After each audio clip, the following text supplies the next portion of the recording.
आज युटी जाधव सरांचा पदग्रहण सोहळा झाला. काय भावना आहे तुमच्या दोन्ही ठिकाणी तुमच्या नगराध्यक्ष? अत्यंत आनंद आहे. आटपाडीकर जनतेने भारतीय जनता पार्टीच्या नेतृत्वावरती विश्वास ठेवला.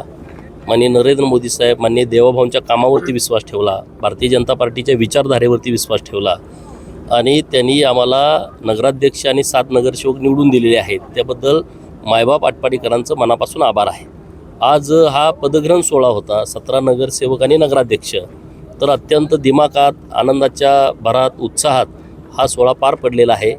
आता नगराध्यक्ष आणि त्यांचे सर्व नगरसेवक सहकारी यांना आमच्या शुभेच्छा आहेत की आटपाडीसाठी तुम्ही खूप काम करा, आटपाडीमध्ये बदल घडावा, आटपाडीतल्या पायाभूत सुविधा निर्माण व्हाव्यात आणि आटपाडीतल्या सामान्य लोकांना ज्या नगरपंचायत म्हणून अपेक्षा आहेत त्या अपेक्षा पूर्ण करण्यासाठी आमच्या त्यांना शुभेच्छा आहेत. काल महात्मा फुले चौकामध्ये महात्मा ज्योतिबा फुले आणि सावित्रीबाई फुलेंचा पुतळा बसला.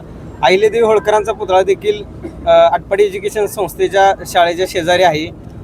आता नवीन नगराध्यक्ष झालेले आहेत, त्यांच्याकडे तुम्ही ही जबाबदारी सोपवाल का? हे महापुरुषांचं पुतळं बसवणे आणि महापुरुषांच्या विचारावरती चालणे ही आपल्या सगळ्यांची जबाबदारी आहे.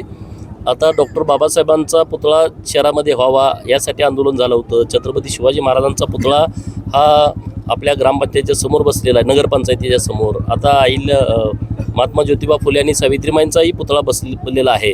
तर अहिल्यादेवींचं पण एक चांगलं स्मारक व्हावं तर आमची नगरपंचायत त्यासाठी प्रयत्न करेल आणि अत्यंत व्यवस्थितपणे परवानगी घेऊन एक चांगलं स्मारक अहिल्यादेवींचं पण आटपाडी शहरात होईल, त्यात काही अडचण नाही. आज बोटिंगची सफर तुम्ही तालुक्याला दिलेली आहे, कायमस्वरूपी राहील का? नाही, हे आज आम्ही या पदग्रहण सोहळ्याच्या निमित्तानं ते आणलेल्या बोटी आहेत. आम्ही एक आराखडा तयार करतोय. इथं ते बोटिंग असावं, इथं पर्यटन असावं, इथं आणखी काय ॲक्टिव्हिटीज आपल्याला देता येतात का, तर तशा पद्धतीचा एक चांगला आराखडा आम्ही तयार करतोय. तर या सगळा आराखडा मंजूर व्हायलाच 4-5-6 महिने जातील, पण आम्ही वर्षभराच्या आतमध्ये हे व्यवस्थितपणे पूर्ण आराखडा मंजूर करून घेऊन त्याचं सगळं काम आम्ही चालू करू. त्यामुळे आज जे ह्या बोटी आलेल्या आहेत त्या काय कायम राहणार नाहीत.